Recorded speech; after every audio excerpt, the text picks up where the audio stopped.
আসসালামু আলাইকুম ওয়া রাহমাতুল্লাহি ওয়া বারাকাতুহু। আউযু বিল্লাহি মিনাশ শাইতানির রাজিম। বিসমিল্লাহির রহমানির রহিম। ফাস্তাগফিরু রাব্বাকুম ইন্নাহু কানা গফারা। সাদাকাল্লাহুল মাওলানাল আযীম ওয়া সাদাকা রাসূলুহুন নবিয়্যুল কারীম। সুপ্রিয় দর্শক মণ্ডলী, বিশ্বের যে প্রান্ত থেকে চোখ রেখেছেন নিউজ 24 পর্দায় আপনাদের প্রিয় অনুষ্ঠান ইসলাম ও আমরাকে দেখার জন্য সকলকে উক্ত অনুষ্ঠান ও চ্যানেলের পক্ষ থেকে আন্তরিক ধন্যবাদ মোবারকবাদ জানিয়ে আজকের সুন্দর আয়োজন আমরা শুরু করতে যাচ্ছি। আল্লাহ রাব্বুল কারীম পবিত্র কোরআন হাকিমে আমাদেরকে হুকুম করেছেন ইস্তিগফার কামনা করার জন্য। ফাস্তাগফিরু রাব্বাকুম, তিনি বলেছেন তোমরা তোমাদের রবের কাছে ক্ষমা চাও। আমরা আজকে আলোচনা করব ইস্তিগফারের গুরুত্ব এবং প্রয়োজনীয়তা। যেহেতু লাইলাতুল বারাত আমাদের খুব কাছে, যাকে আমরা শবে বারাত হিসেবে জানি, চলুন লাইলাতুল বারাতে রব্বুল কারীমের কাছে আমরা ক্ষমা চাই। আমরা ক্ষমা চাই শুধু লাইলাতুল বারাতে নয়, রব্বুল কারীমের কাছে সব সময় আমরা ক্ষমা চাই, তিনি যেন আমাদেরকে মাফ করে দেন। আজকে এই বিষয় নিয়ে কথা বলবেন বিশিষ্ট ইসলামী চিন্তাবিদ ইসলামিক স্কলার, অত্যন্ত পরিচিত মুখ শেখ মুফতি হারুন ইসলামাবাদী, খতিব, কলোনি বাজার কেন্দ্রীয় জামে মসজিদ। আসসালামু আলাইকুম ওয়া রাহমাতুল্লাহ। ওয়া আলাইকুম আসসালাম ওয়া রাহমাতুল্লাহ। জি শাইখুনাল মুকাররম, আলহামদুলিল্লাহ আলহামদুলিল্লাহ, আমি ইনশাআল্লাহ ভালো আছি। আপনি কেমন আছেন? তাই আলহামদুলিল্লাহ, আল্লাহ তাআলা খুব ভালো রেখেছেন। আজকে আপনার কাছে আমরা জানবো যে ইস্তিগফার আসলে কাকে বলে এবং ইস্তিগফারের গুরুত্ব, প্রয়োজনীয়তা কি। আমরা রব্বুল কারীমের কাছে সবসময় গুনাহগুলোকে মাফ করাতে চাই, তো গুনাহ মাফ করাতে চাইলে তার পদ্ধতি কি আপনার কাছে আমরা শুনবো। আলহামদুলিল্লাহ, অত্যন্ত সুন্দর একটি আজকে আমাদের আলোচ্য বিষয়। আল্লাহ সুবহানাহু ওয়া তাআলা পবিত্র কোরআনুল কারীমে ইরশাদ করেন, ইস্তাগফিরু রাব্বাকুম ইন্নাহু কানা গফফারা। অন্য আয়াতে আল্লাহ সুবহানাহু ওয়া তাআলা বলেন, ওয়াস্তাগফিরুল্লাহ ইন্নাল্লাহা গফুরুর রহিম ইত্যাদি। আসলে বিষয় হচ্ছে ইস্তিগফার শব্দের শাব্দিক অর্থ হচ্ছে ক্ষমা প্রার্থনা করা।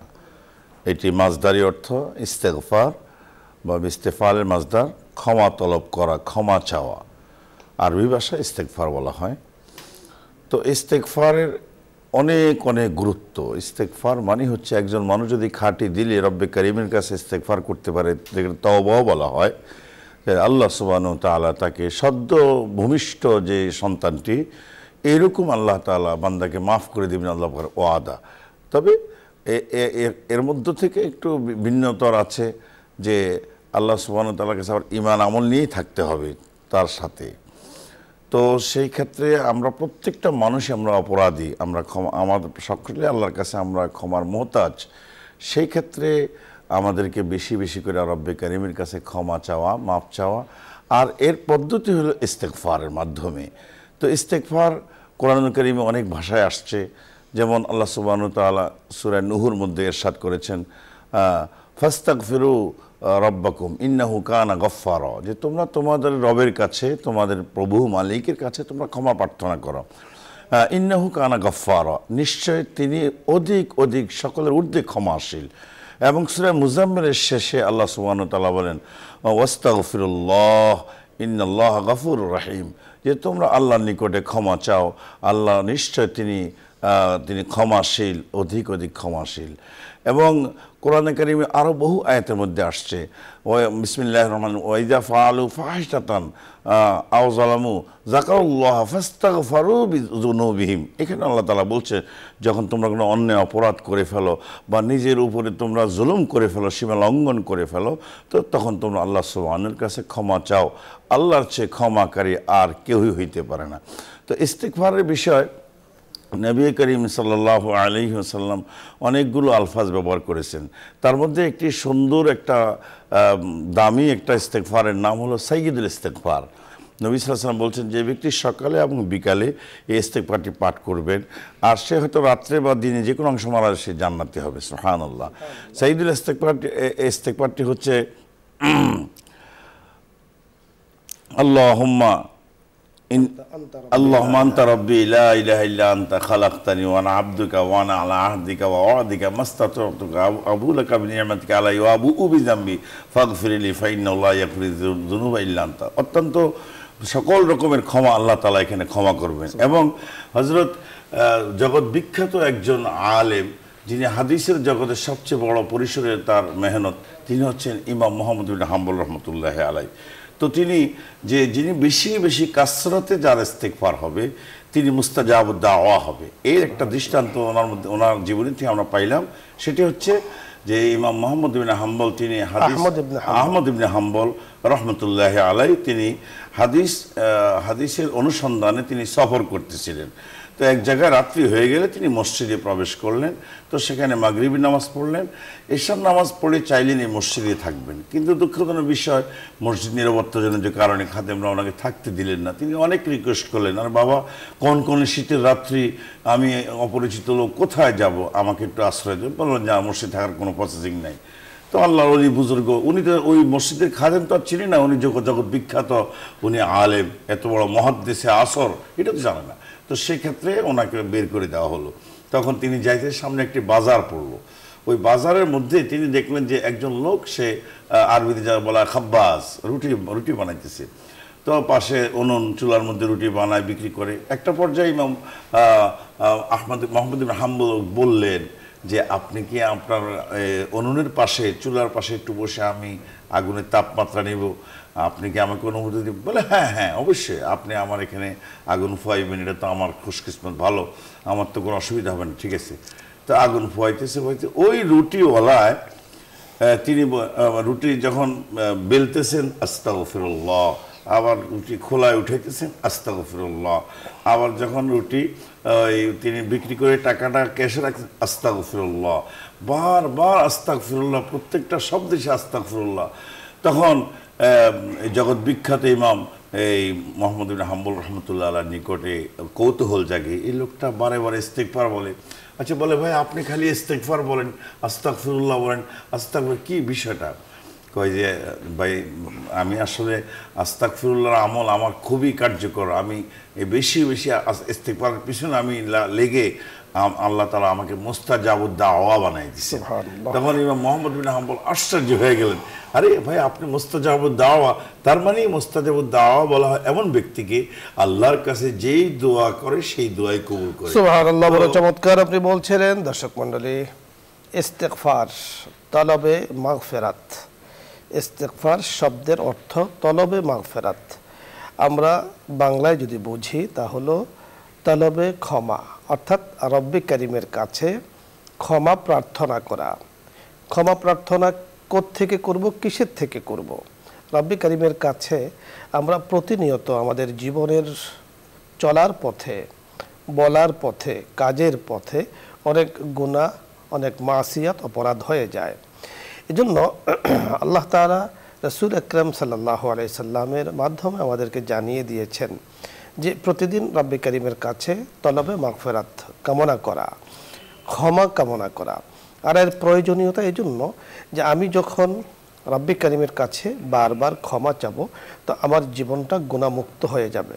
আর জীবন যখন গুনাহমুক্ত হবে তখন জীবনের সকল কাজে আল্লাহ রব্বি কারিম বারাকা দান করবেন। কত বারাকা দিবেন? যে আল্লাহ তাআলা বলেছেন, ওয়া ইন তাউদ্দু নি'মাতাল্লাহি লা তুহসুহা। জীবনে আল্লাহ পাক এত নেয়ামত আমাদেরকে দান করেছেন, যে নেয়ামতগুলোকে বরকতপূর্ণ করেছেন, গুনতে চাইলে মানুষ কালি দিয়ে লিখবে, গাছেরা ঢাল দিয়ে লিখবে। সারা জগতের সমুদ্রগুলো, নদী নালা পর্বত যা আছে, নদী নালা, এগুলো যদি কালি হয় আর সমস্ত গাছ যদি কলম হয়, আল্লাহ পাকের নেয়ামাকে লেখে কেউ শেষ করতে পারবে না। সুবহানাল্লাহ, সুবহানাল্লাহ। এজন্য এই নেয়ামাকে পাওয়ার জন্য আল্লাহ রাব্বি কারিমের কাছে নিজের অপরাধকে স্বীকার করে আল্লাহ তাআলার কাছে ক্ষমা চাওয়া। আমাদের জিন্দেগি আমরা চাই, জিন্দেগিকে আমরা ভোগ করতে চাই, আমরা উপভোগ করতে চাই, আমার জিন্দেগি শান্তিময় হোক, আমার জীবন প্রশান্তিতে ভরে থাকুক, আল্লাহ পাকের নেয়ামতে ভরপুর থাকুক। এর জন্য প্রয়োজন তলবে মাগফিরাত, রব্বি কারিমের কাছে ক্ষমা চাওয়া। আমাদের মুফতি সাহেব বড় চমৎকার বলেছেন যে আল্লাহ রাব্বি কারিমের কাছে ইস্তেগফারের মাধ্যমে একজন ব্যক্তি রাব্বি কারিমের নৈকট্যতা অর্জন করে, নৈকট্যতা হাসিল করে। দেখুন, কুরবত শব্দের অর্থ হলো নৈকট্যতা। নৈকট্যতা নিজেই চায়, যে নৈকট্যতা চায় যে তিনি আল্লাহ রাব্বি কারিমের কাছাকাছি আমাদেরকে পৌঁছে দিতে। আর যার কাছে আল্লাহ তাআলা, যার কাছে নৈকট্যতা পৌঁছাবেন, নিশ্চয় তাকে পরীক্ষা করবেন তিনি অপরাধ করেছেন কিনা, ক্ষমা চাচ্ছেন কিনা, এ সকল কিছু মিলিয়ে কিন্তু নৈকট্যতা অর্জন হয়। আল্লাহ তাআলা আমাদেরকে বোঝার তৌফিক দান করুন। লাইলাতুল বারাত খুব কাছে, শবে বরাত বলা হয় যাকে, আমরা ওই রাত্র ক্ষমা চাবো। আল্লাহ তাআলা ওই রাত্রে অনেক ক্ষমা করেন, প্রচুরকে ক্ষমা করে থাকেন।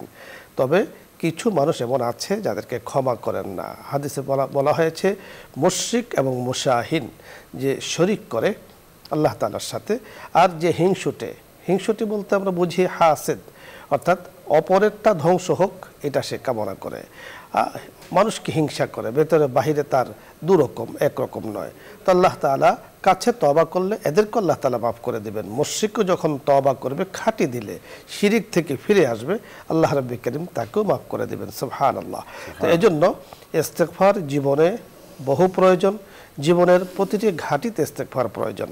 আল্লাহ তাআলা আমাদেরকে বেশি বেশি ইস্তেগফার কামনা করার তৌফিক দান করুন। আমিন। আলোচ্য বিষয় নিয়ে আপনাদের যদি কোনো কিছু বোঝার থাকে, কোনো প্রশ্ন থাকে, ইসলামিক কোনো মাসলা মাসাইল জানার থাকে, আপনি প্রশ্ন করুন, আমরা চেষ্টা করব কথা বলার জন্য। আসসালামু আলাইকুম ওয়া রাহমাতুল্লাহ। দর্শক নাম বলে পরিচয় দিয়ে প্রশ্ন করুন। জি ওয়ালাইকুম আসসালাম হুজুর। ওয়ালাইকুম আসসালাম ওয়া রাহমাতুল্লাহ। জি আপনি হুজুর, প্রশ্ন করুন। আমার একটা প্রশ্ন। জোরে বলতে হবে। আমার একটা প্রশ্ন। বোঝা যাচ্ছে না, একটু জোরে বলুন। আমার একটি প্রশ্ন। বলুন। আমার প্রশ্ন হলো যে মোনাজাত কিভাবে ধরলে মানে আর কি ভালো হয়? দুই হাত উঠায় কি মনে মনে, অনেক সময় আদান হয় সে সময় মোনাজাতে থাকি মাঝে মাঝে। ধন্যবাদ। জি, আমরা বুঝতে পেরেছি, আপনি শুনতে থাকুন। যতটুকু বুঝতে পেরেছি আপনি আশা করছি বুঝতে পারবেন। শেখ প্রশ্নটি বুঝতে পেরেছেন, প্রশ্ন করেছেন যে মোনাজাত কিভাবে ধরবো, আজান হলে মোনাজাত ধরবো না, কি করবেন উনি, আর মোনাজাতের সুন্দর পদ্ধতি জানতে চাচ্ছেন। ইসলামী শরিয়া মোতাবেক কোরআন হাদিসের যে কথা আসছে, মানে মুনাজাতের শাব্দিক অর্থ হলো গোপনে নিবিড়ে কথা বলা, দূরে আলাপন, যেমন ফোনে যিনি বলে আমরা আল্লাহর সাথে এরকম বলা। তো সেই ক্ষেত্রে সব জায়গায় হাত জাগিয়ে মুনাজাত ইসলাম করেন না। তো বিশেষ করে পার্সেলার নামাজ পড়ার পরে যে মুনাজাত দিবে, তো সেই মুনাজাতটা দেওয়ার সুন্নত তরিকা হইল সেই দোনোটা হাত এরকমভাবে স্বাভাবিক রাখবে। স্বাভাবিক রাখার মানেও হচ্ছে দোনো হাতে একদম কোষ মিলাবে না, আবার একদম বেশি ফাঁকাও রাখবে না। রাসূলুল্লাহ সাল্লাল্লাহু আলাইহি ওয়াসাল্লাম জীবনে একবার দুই হাত ময়দানে আরাফাতে জাগিয়েছেন উপরের দিকে। সাহাবীরা বলছে আমরা নবীজির দুই বগল মোবারক দেখেছি। কিন্তু এমনি স্বাভাবিক সুন্নত তরিকা হইল চেহারার উপরে হাত উঠবে না, এবং সেই অবস্থাতে কায়কমান বাক্যে আল্লাহর দিকে রুজু হয়ে নিজের ভাষা ব্যক্ত করবে। জি, আশা করছি আপনি বুঝতে পেরেছেন। মোনাজাত হলো রাব্বি কারীমের কাছে গোপনে কথাবার্তা বলা, গোপনে নিজের প্রয়োজনগুলো পূরণ করা, চাওয়া, গোপনে নিজের অপরাধকে স্বীকার করে আল্লাহ তাআলার কাছে স্বীকৃতি প্রদান করা। আর এই মোনাজাতের যে বিষয়টি আপনি বলেছেন, হাত তোলার বিষয়টি, হাত তোলাটা একটা কাইফিয়াত, একটা অবস্থা তৈরি হয় হাত তোলার মাধ্যমে। যেন আমি কিছু চাচ্ছি রাব্বি কারীমের কাছে, আল্লাহ আপনি মাফ করে দেন, আল্লাহ আপনি আমার রিজিককে বাড়িয়ে দেন, আমার হায়াতকে আপনি বরকতময় করে দেন, যেন আমি চাচ্ছি, একটা হালাত, একটা অবস্থা তৈরি করা। এছাড়াও আপনি আজানের পরে যে দোয়া আছে, অন্যান্য যে দোয়াগুলো আছে, সব দোয়ার সময় হাত তোলা কিন্তু জরুরি নয়। রাব্বি কারীমকে আপনি হাত তুলে ডাকুন, হাত তোলা ছাড়া ডাকুন, জোরে ডাকুন, আস্তে ডাকুন। কুল উদউল্লাহ আবিদুর রহমান আইয়াম্মা তাদউ ফালাহুল আসমাউল হুসনা ওয়ালা তাজহার বিসালাতিকা ওয়ালা তুখাফিত বিহা ওয়াবতাগি বাইনা যালিকা সাবিলা। আল্লাহ তাআলা বিশদ আলোচনা এখানে করেছেন, অর্থাৎ যেভাবে আপনি ডাকুন তিনি শুনতে পান। তবে হাতগুলো তুলি আমরা এই জন্য নামাজের পরে বা বিশেষ মুহূর্তে যখন একটা কাইফিয়াত তৈরি হয়, একটা বিনয় ভাব তৈরি হয়, তখন এটা কবুলিয়াতের খুব কাছাকাছি পৌঁছে যায়। এই হিসেবে আমরা কিন্তু হাত তুলে থাকি। হাত তোলা ছাড়াও দোয়া করলো তিনি শুনতে পান, তিনি দেখতে পান, তিনি বুঝতে পারেন। বিশেষ করে যখন আমরা বাইতুল্লাহ শরীফে তাওয়াফ করি, অনেক দোয়া পড়ি, তখন হাত তোলার কোনো সিস্টেম নেই। আমরা সাফা মারোয়ার মাঝখানে সাই করি, তখন হাত তোলার কোনো সিস্টেম নেই। দোয়া আমি যে কোনো সময় পড়তে পারি। ধন্যবাদ। পরের দর্শক, আসসালামু আলাইকুম ওয়া রাহমাতুল্লাহ। ওয়ালাইকুম সালাম রাহমাতুল্লাহ। জি হুজুর, বলুন। আমি লালপুর থেকে মজনু বলছিলাম। হুজুর বলুন। হুজুর, আমি এক মানে কি বলবো, একজনের কাছ থেকে শুনলাম যে নামাজ মুমিনের জন্য, আমরা সাধারণ বান্দার জন্য না। মুমিন বলতে কি বোঝায় হুজুর? ধন্যবাদ, আপনাকে বুঝতে পেরেছেন। আপনি শুনতে থাকুন, আমরা কথা বলছি। উনি বলছেন যে নামাজটা মোমেনের জন্য। মোমেন বলতে কি বোঝানো মোমেন বলতে হয়েছে? কি বোঝায়? তো মোমেন বলতে তো এটা একটা ব্যাপক বিষয়। এমনি শাব্দিক অর্থ তো বিশ্বাসী। তো শুধু সে নিছক শুধু বিশ্বাসী মোমেন নয়, কতগুলো জিনিসের উপরে, আকীদার উপরে দৃঢ় বিশ্বাস রাখা, তাওহীদের উপরে, রিসালাতের উপরে, আখিরাতের উপরে, টোটাল মিলিয়ে কোরআন এবং হাদিসে যা আসছে এগুলোকে সব কিছুকে মেনে নেওয়ার নামই হচ্ছে একটা ঈমানদার। তো এখন ওনার হয়তো প্রশ্নটা কৌতূহল এখানে যে আল্লাহ তাআলা তো মুমিনদেরকে বলছেন ইন্না সলাতা তানহা আনিল ফাহশা ওয়াল মুনকার ওয়া যিকরুল্লাহি আকবার। তো যিনি মুমিন তিনি তো নামাজি হবেন, তো তারে আল্লাহ তাআলা আবার এই সমস্ত গুনাহমুক্তর কথা বলতেছেন। আর এর শুধুমাত্র মুমিনের অন্যায় অপরাধেরও অভাব নাই, আবার তার গুণেরও অভাব নাই। এখন যিনি ঈমানদার হওয়া সত্ত্বেও আল্লাহর কাছে যখন বেশি বিনয়ের সাথে ইবাদতে আসবে, বেশি বেশি আল্লাহর কাছে দোয়া করবে, কান্নাকাটি করবে, তখন তার ঈমানের মধ্যে তাজদীগি হয়, ঈমানের মধ্যে জিয়াদত হয়। আপনি সুন্দর বলেছেন। নামাজ মুমিনের জন্য, নামাজ মুমিনেরই, কাফেরের জন্য নামাজ নেই। কারণ নামাজ কবুলের জন্য পূর্ব শর্ত হলো ঈমান। ঈমান আছে তো নামাজ আছে, ঈমান নেই তো নামাজ নেই।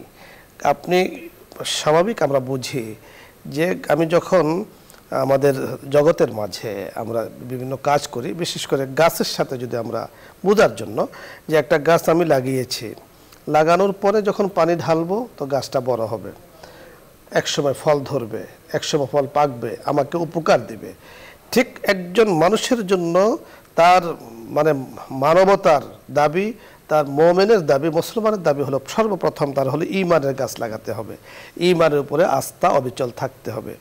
এরপরে যখন সে এই ঈমানকে পরিচর্যা করবে, নামাজের মাধ্যমে, রোজার মাধ্যমে, হজের মাধ্যমে, সকল কিছুর মাধ্যমে পরিচর্যা করবে, তখন আস্তে আস্তে তার ফল দিতে থাকবে। এক সময় এমন ফল দিবে এই নামাজে, এমন ফল দেবে রোজায়, এমন ফল দেবে ইবাদতে, যে আমি জগতেও খুশি হয়ে যাব, পরকালেও খুশি হয়ে যাব। সুবহানাল্লাহ।